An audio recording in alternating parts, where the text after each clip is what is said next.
Good morning. Good morning to everybody.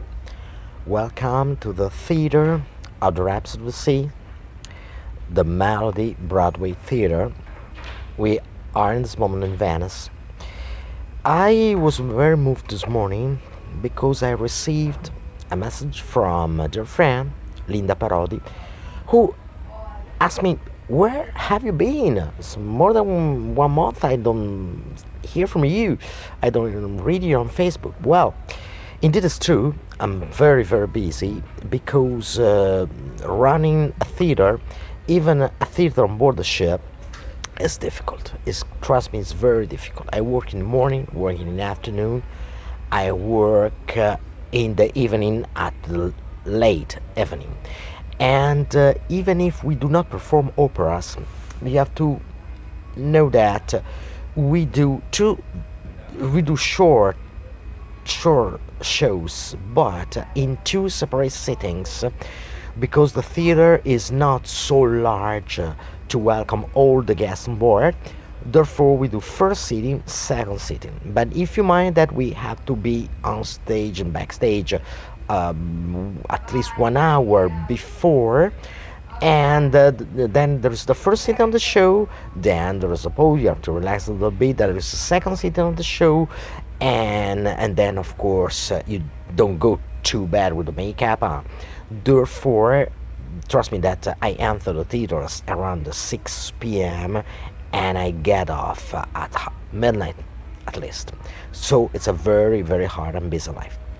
Anyway, the purpose of this video is I would like to talk about Montserrat Caballe. I was expecting her there. I knew that despite of the age, she was not in good health conditions.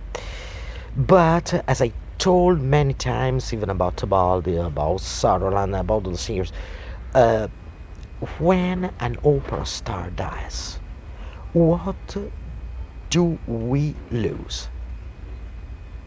What? The person, the body, the woman, the man, but not the art, not the voice. You cannot say that Montserrat Caballe is dead, because the art and the voice of Montserrat Caballe will remain with us forever. Well, I have been lucky, very, very lucky. As usual, with the opera, I always been lucky. I saw Caballe on stage many and many times, but operas and recitals. Well, Caballe belongs, together with Callas and Sutherland, to the trio of the three leading voices of the last century. Why those three singers and not Tebaldi instead of Olivero, instead of Capaivanska? Because these three ladies were magic. They had something more than the simple art, something more than the simple singing. When Caballe entered on stage, something magic happened. She was fat, she was a big woman, but her eyes were amazing. She did magic with those huge black eyes. She started her career in the 60s. She had big successes in the 70s, even beginning of the 80s.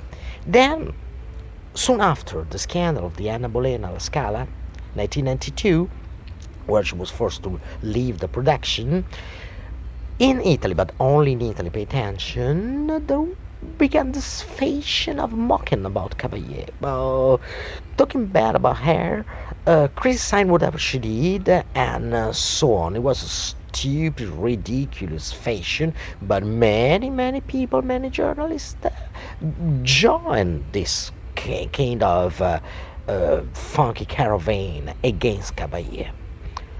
Well, she kept silent. I was at Pesaro at the first premiere of Hermione, when she was covered by boos, by whistles. She didn't sing so bad, but it was the fashion of the time. You had to talk bad about Caballe. Well, Soon after, 1986, 1997, something happened. 1987, at La Scala Milan, was scheduled new production of Strauss Salome, with the production of Bob Wilson, quite famous American producer, and the cast of by Gianni Versace. Therefore, a very interesting production, but the main singer uh, was not famous one, anonymous voice.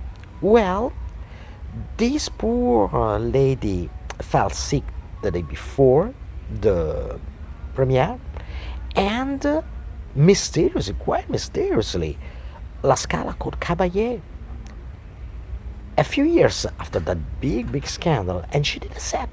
She came.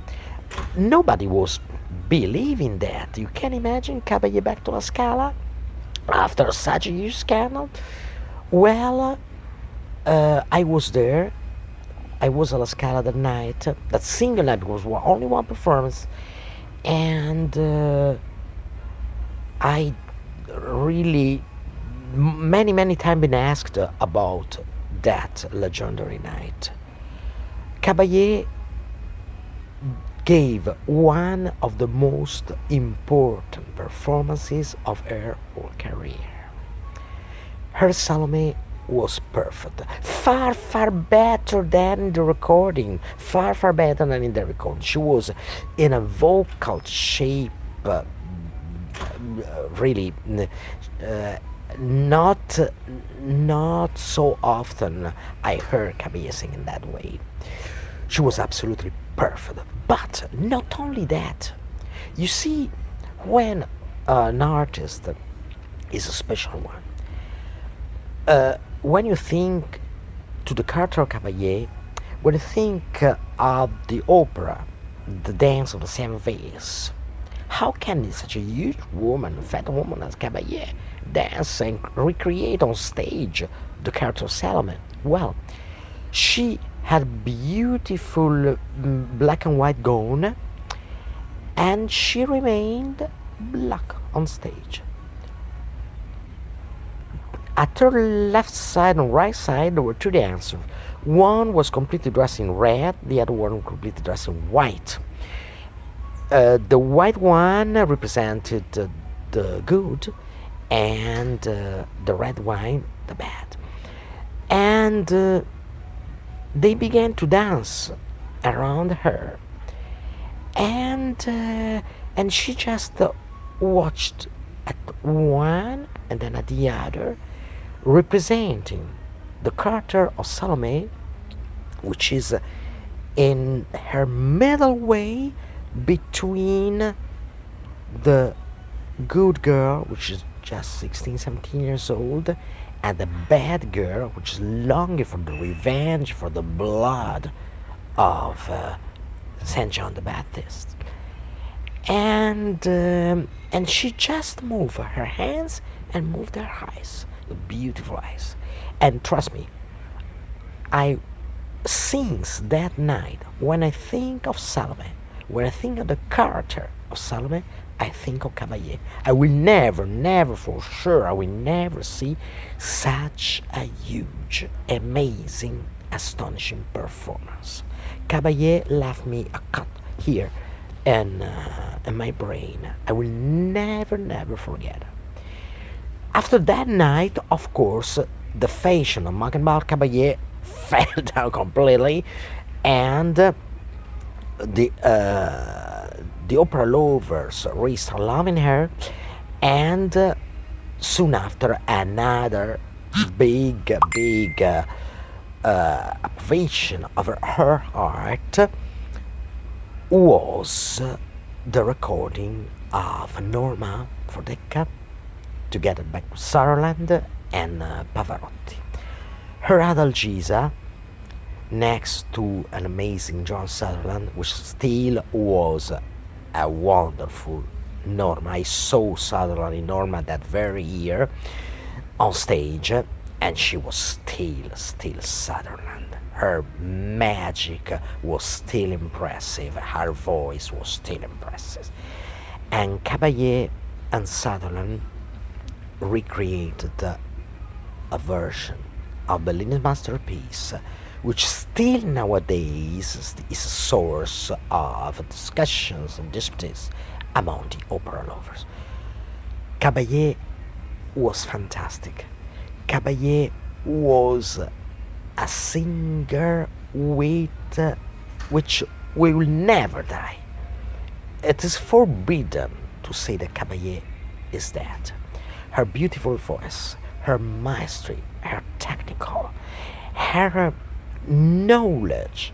But I would say something more, because to be a good singer doesn't mean not only to sing well, but you have to bewitch the people. And trust me that Caballé did know very well how to pick up the audience, squeeze like lemon, and let it down with a wonderful memory. Caballé has been a gift to the world of opera. God bless her, her memory, and rest in peace. Thank you.